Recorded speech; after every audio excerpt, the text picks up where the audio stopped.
한 번씩만 지나서 다시 돌아올 수 있을지, 그리고 또 어떻게 하면 최단 경로로 모든 장소를 한 번씩만 거쳐서 돌아올 수 있을지에 대해서 질문했습니다. 일단 이걸 설명하기 전에 간단한 개념들을 알아봐야 되는데요. 일단 첫 번째로 알아봐야 될 개념은 디그리입니다. 디그리란 정점의 차수를 의미합니다. 정점의 차수란 그리고 중점의 인정한 선의 개수를 의미합니다. 있는 방향상 그래프에서는 좀 다르게 나타나는 것이 있어서 설명해 드릴 텐데요. 이렇게 정점이 있을 때 이렇게 정점으로 들어오는 터널을 입력차수라고 하고 나가는 선을 출력차수라고 합니다. 이때 들어오는 입력차수는 이와 같이 표현을 하고 나가는 출력차수는 이와 같이 표현을 합니다. 다음으로 오일러 그래프와 해밀턴 그래프의 간단한 정의에 대해 설명드리겠습니다. 오일러 그래프는 추력이 있는 그래프를 말합니다. 추력이란 모서리를 한 번씩만 이용하는 것이고 이때는 오일러 순환이 있다고 할 수 있습니다. 해밀턴 그래프란 경로가 있는 그래프를 말하고 이때 경로란 모든 정점을 한 번씩만 이용하는 길이고 이때 해밀턴 순환이 있다고 할 수 있으며 이때 예외적으로 시작점과 끝점을 가질 수 있습니다. 그래서 저희 그래프에 대해서 보시게 되면 이 그래프를 보시면 홀수 차수를 가진 정점이 모두 7개인데요. 모든 점의 차수가 짝수이거나 혹은 홀수점이 2개일 경우에 오일러 순환이라는 것이 존재합니다. 하지만 이 그래프는 홀수 차수가 2개 이상이기 때문에 오일러 순환이 존재하지 않는 것을 확인하실 수 있습니다. 그렇다면 해밀턴 순환은 존재할까요? 해밀턴 순환이 존재하는 조건은 n개의 정점을 가진 단순 그래프에서 디그리 u가 2분의 n보다 크거나 같거나 혹은 인접하지 않는 정점 u와 w의 각각의 쌍에 대하여 디그리 u 더하기 디그리 w가 n보다 크거나 같으면 존재하는데 이 해밀턴 순환이 존재하는 조건을 만족시키면 해밀턴 그래프라고 할 수 있지만 꼭 이 조건을 만족시키지 않아도 해밀턴 순환임을 알 수 있는데요. 이 그래프 같은 경우가 바로 그 예시가 될 수 있습니다. 그리고 저희는 이런 상황에서 어떻게 하면 모든 정점을 거쳐서 다시 처음으로 돌아오는 알고리즘을 생각해 보았는데 특정 알고리즘이 존재하지 않는다는 것을 알게 되었습니다. 따라서 저희는 경우에 따라서 항상 달라지는 이 알고리즘을 케이스 바이 케이스 알고리즘이라고 말하고 저희가 직접 경우의 수를 다 따져가면서 직접 최단 경로를 구해본 결과 140이라는 최단 경로가 나오게 되었습니다. 그리고 저희가 마지막으로 여행 루트에 대해서 소개를 해드리도록 하겠습니다. 저희가 여행 루트를 짜는 여행사 직원이나 혹은 여행자 입장에서 생각했을 때 어떻게 하면 1박 2일 여행지 경로를 좀 더 이상적이고 가장 효율적으로 짤 수 있는 방법에 대해서 생각을 해보게 되었습니다. 이때 저희는 해밀턴 그래프나 오일러 그래프로 나누면 좋지 않을까라는 생각을 하게 되었습니다. 여기 보시면 되게 복잡하고 모든 곳을 한 번씩 지나려면 많은 시간이 소모되기 때문에 저는 이 그래프를 노란색 선을 기준으로 해서 나누어 보았습니다. 그렇게 되면 왼쪽과 오른쪽 모두 홀수 차수를 가진 정점이 2개인 것을 확인하실 수 있는데요. 아까 앞에서도 말했듯이 이것은 왼쪽과 오른쪽 모두 오일러 순환이 존재하고 오일러 순환 종류 중에서도 시작점과 끝점이 다른 오일러 순환, 그것을 바로 오일러 경로라고 하는데 다음 그래프도 왼쪽과 오른쪽이 오일러 경로로 존재하게 노란색 선을 나누게 된다면 모든 것을 한 번씩만 지나서 특정 지점에 도달할 수 있기 때문에 갔던 길을 중복해서 가지 않아도 되고 또한 많은 시간도 절약될 수 있기 때문에 가장 이상적인 여행 루트를 짜는 방법이라는 생각이 들었습니다. 감사합니다.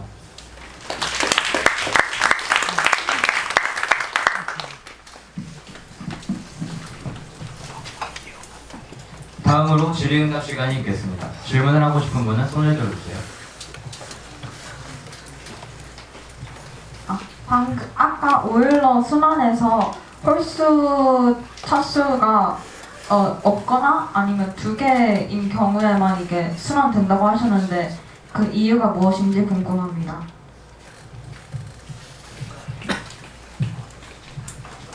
설명을 드리자면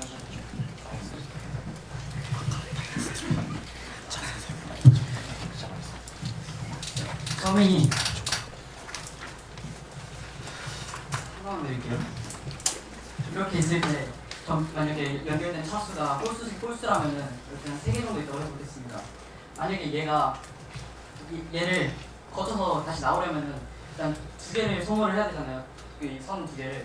그래서 얘는 다시 들어가게 되면은 여기로 마무리가 될 수밖에 없어요. 그래서 여기서 차수가 홀수인 점에서는 항상 멈추게 되기 때문에 이게 홀수 차수가 두 개일 경우에는 이 시작점 그게 시작점과 끝점이 돼서 오일러가 되고, 만약에 없다면은 이제 오일러 이제 완벽한 오일러 리안이 돼서 이렇게 다시 시작점으로 돌아올 수 있게 되기 때문에 이렇게 성립을 합니다.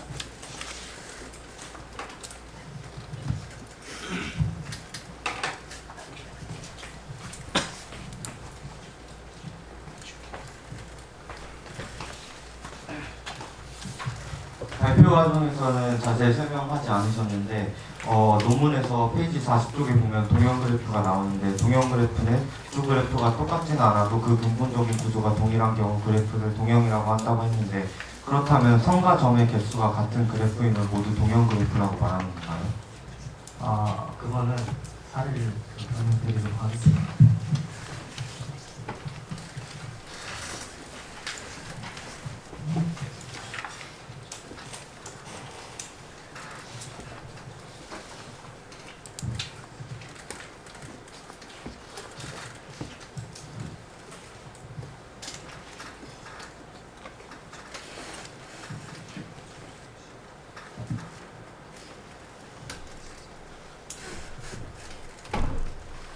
이 두 그래프는 선과 점이 모두 개수가 같지만, 이 그래프의 경우에는 디그리가 3인 정점이 인접해 있지만 이 그래프는 인접해있지 않는다는 차이점이 있기 때문에 둘은 동형이 아닙니다. 또한 이러한 크기가 4인 사이클이 존재하고, 하지만 이 그래프 같은 경우에는 크기가 4인 사이클이 존재하지 않기 때문에 아무리 점과 선의 개수가 같아도 동형이 아님을 알 수 있습니다.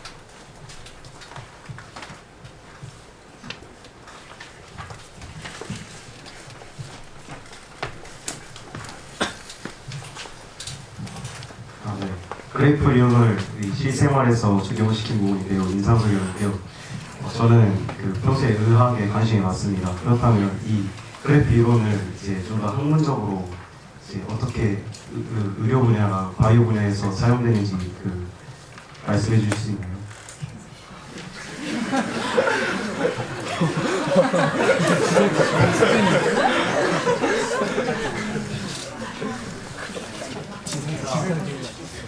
대학교 봤을 때는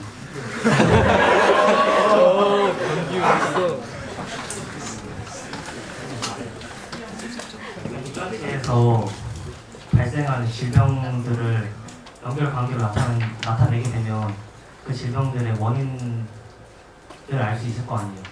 그거에 대한 해결책도 그 연결관계를 통해서 알 수 있지 않을까요?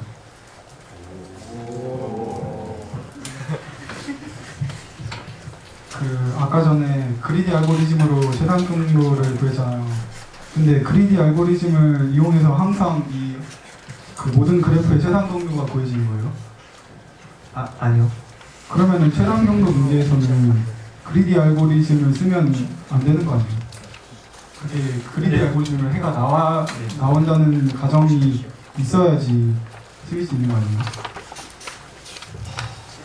그리디 알고리즘도 막 한 가지 종류가 있는 게 아닌데, 이 엑스트라 알고리즘 같은 경우에는 이게 가중치의 값이 항상 양인 경우, 그러니까 모든 가중치가 양인 경우에는 이게 항상 3이 될 수 있어요. 근데 대신에 가중치가 마이너스인 그런 게 있으면은 이거는 앞에 이미 이 정해놓은 것이 있기 때문에 그때만 이제 오류가 생기는 거거든요. 이런 식의 그리디 알고리즘이 있기 때문에 이런 그래프를 해결할 때도 이런 그리디 알고리즘을 이용해서 해결할 수도 있습니다. 그러면은 그리디 알고리즘 안에 다이스 알고리즘이 있는 거예요? 네네, 그리디 알고리즘의 종류 중에 하나고.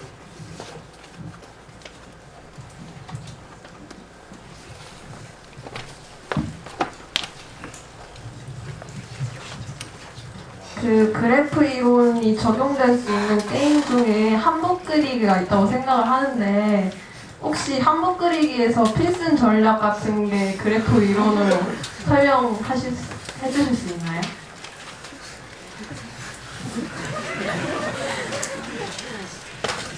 일단 아까 말씀드렸던 것처럼 일단 한복 그리기라는 것 자체가 일단 오일러 그래프에서 착안된 것이기 때문에 오일러 트랙이라고 한번 치면은 영어로 치면은 이게 또 이제 한국 그래프가 나올 정도로 좀 대중화된 건데 그거는 이제 아까 말씀드렸던 것처럼 그 만약에 홀수 차수에 있는 점이 두 개가 있으면은 그거를 시작점으로 잡는 것이 좀 가장 큰 힌트가 될 수 있을 것 같고요.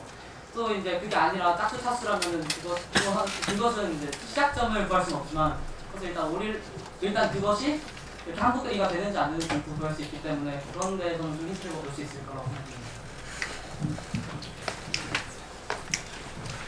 이상으로 질의응답 마치겠습니다.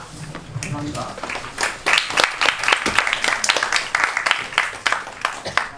이제 1학년 학생의 마지막 발표를 하게 될 팀은 박민 학생과 현민영 학생의 벤포드 법칙입니다. 4차 산업혁명 시대에서 우리는 수많은 데이터와 통계 자료들 속에서 살아가고 있습니다. 하지만 그 많은 통계 자료들이 전부 정확하다고 할 수는 없는데요. 이러한 통계학의 오류와 거짓말들을 알아내는데 벤포드 법칙이 쓰인다고 합니다. 그럼 바로 발표를 통해 이 벤포드 법칙에 대해 알아보도록 하겠습니다.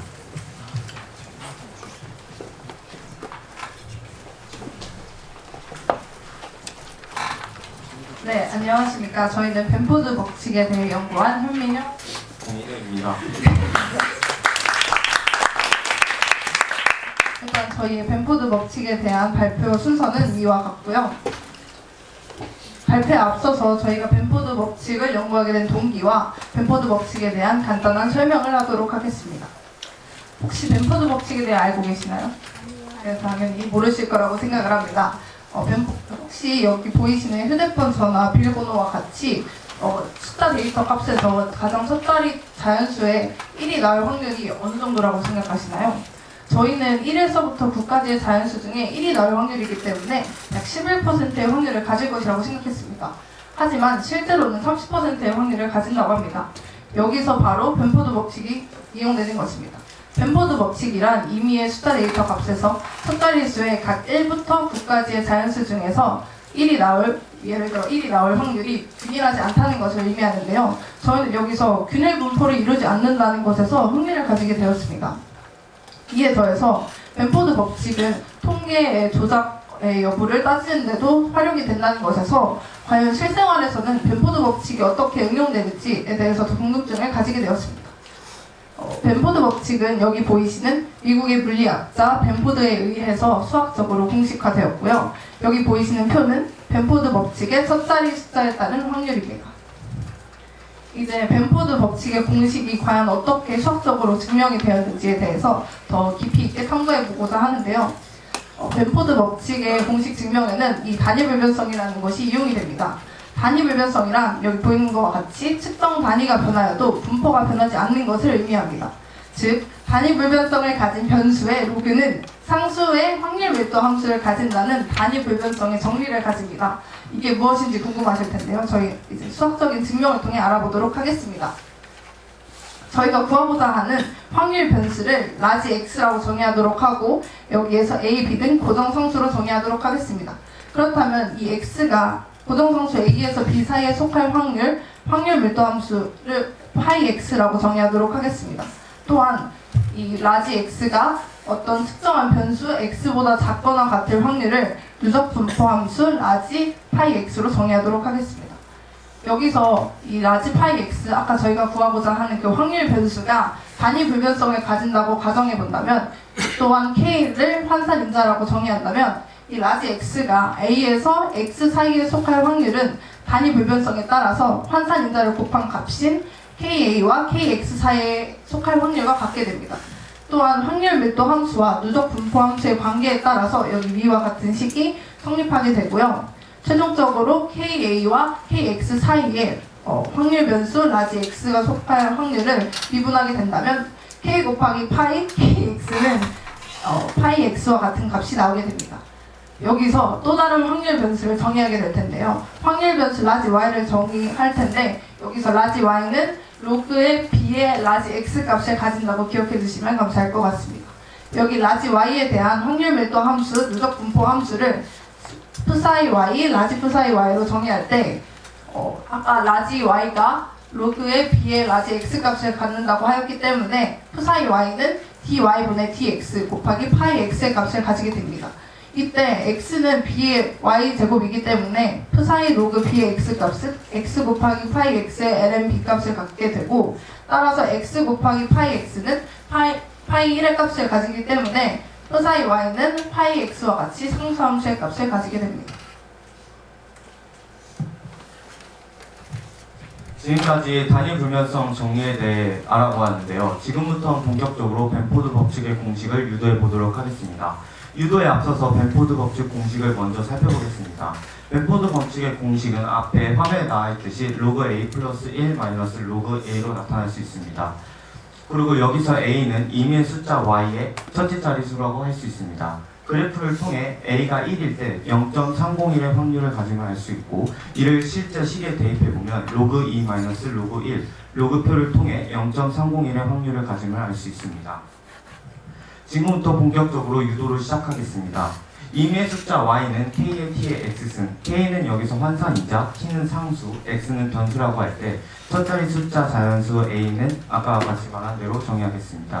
여기서 k의 t의 x승은 a 곱하기 10의 m승보다 크거나 같고, 그리고 a 플러스 1은 곱하기 10의 m승보다 작습니다. 여기서 m은 y의 자릿수의 마이너스 1한 값입니다. 이 부등식에다 상용 로그를 칠했을 때 이와 같은 식이 나타나게 되고, 그 각 식에 m을 빼줬을 때 위과 같은 식이 나옵니다. 아까 민영이 발표문에서 단위 불면성의 정의에 대해 이야기했는데요. 그 과정 때문에 상용 로그 로그 x는 0과 1 사이일 때 상수 1의 확률 밀도함수를 가지게 됩니다. a에 대해 로그 k 플러스 x 로그 t 마이너스 m의 범위는 로그 a와 로그 a 플러스 1의 차에 비례하게 되고, 그러므로 임의의 수 y의 첫 자리 숫자 a의 확률인 pa는 인테그랄 로그 a에서 로그 a 플러스 1로 가는 1의 dx, 그리고 이는 로그 a 플러스 1 마이너스 로그 a로 나타남을 알 수 있습니다. 저희가 아까 첫 차례에서 말씀드렸다시피 저희는 벤포드 법칙을 좀 더 신춘적인 탐구를 한 이후 이를 응용하여 활용을 진행했는데요. 첫 번째 활용은 피보나치 수열인데, 피보나치 수열의 정의는 이렇게 되고, 이를 파스칼 삼각형을 통해 알아볼 수 있습니다. 저희는 피보나치 수열을 시언어를 통해 92번째 자리까지 출력한 후 이에 앞자리만을 실행 결과를 통해 나타내봤습니다. 이러한 실행 결과를 바탕으로 벤포드 법칙 공식의 개형과 피보나치 수열의 개형을 비교해본 결과 약간의 오차가 존재하지만 전체적인 수치에 있어서 거의 비슷한 수치를 나타내는 걸 알 수 있었습니다. 약간 아쉬웠던 부분은 92번째 자리보다 더 나타내는 표본을 찾을 수도 있었는데 그 시언어를 통해 실현할 수 없었던 점이 좀 아쉬웠습니다. 다음으로는 중국 GDP 자료인데요. 중국 2013년 1분기부터 3분기까지의 성장률의 첫째 자리와 벤포드 법칙 공식을 비교해본 결과 그래프는 이와 같이 나타났습니다. 아까 피보나치 수열과 비교했을 때는 굉장히 상반된 결과를 가져왔는데요. 이를 통해 우리는 중국 GDP 자료가 약간 조작될 가능성이 있다는 것을 알 수 있습니다. 하지만 우리가 중국 GDP 자료가 조작됐다는 확답을 줄 수 없는 이유는 중국 GDP 자료는 약 작은 표본을 가지고 조사했으며 또 다른 여러 가지 이유가 있기 때문에 중국 GDP 자료가 조작될 우려가 있다는 것이 확답은 가질 수 없습니다.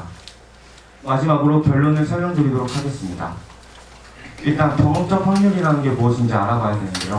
경험적 확률은 실제 실행을 무한히 반복했을 때 사건이 일어날 확률이 특정 값에 점점 가까워지는 것을 이야기합니다. 저희는 연구를 통해 벤포드 법칙이 이러한 경험적 확률에 해당된다는 것을 알아내었습니다. 한계와 논의점에 대한 이야기하겠습니다. 한계는 이러한 벤포드 법칙이 실생활의 모든 부분에 속하지 않기 때문에 예를 들어서 정규 분포나 아니면 좁은 범위에서 나타낼 때 이 법칙의 한계점이 드러나게 되고, 이러한 법칙의 한계점은 경험적 확률이 나타날 때나 아니면 양쪽의 대칭으로 이렇게 정규 분포도와 같은 경우가 나타날 때 이행할 수 있다는 것을 알 수 있습니다. 그리고 법칙을 조사한 이후에는 오차의 범위를, 벤포드 법칙의 오차의 범위를 어디까지 인정해야 할지에 대한 논의가 필요하다고 생각했습니다. 소감 말씀드리도록 하겠습니다. 일단 통계에 관심이 있지만 사실적으로 실질적인 탐구를 진행할 시간이 없거나 아니면 그럴 기회가 없었는데, 이번 기회를 통해 좀 더 통계학적 견문을 넓힐 수 있던 좋은 기회가 된 것 같아서 굉장히 좋은 기회였던 것 같습니다. 또한 저희가 처음에 연구 목표를 잡은 것이 실생활 탐구에 대해서 집중적으로 잡았는데 이 벤포드 법칙을 연구하다 보니까 증명 과정이나 이러한 과정들이 생각보다 심층적인 부분들이 많았습니다. 그래서 조금 어려움을 겪었지만 고경수 선생님과 함께 연구를 하게 되면서 좀 더 이런 심층적인 부분을 연구한다는 것에 더 의의를 둘 수 있었습니다. 또한 민우와 같이 통계학적인 부분에 좀 더 견문을 넓힐 수 있는 계기가 되어서 좀 더 뜻깊었던 시간이었던 것 같습니다. 감사합니다.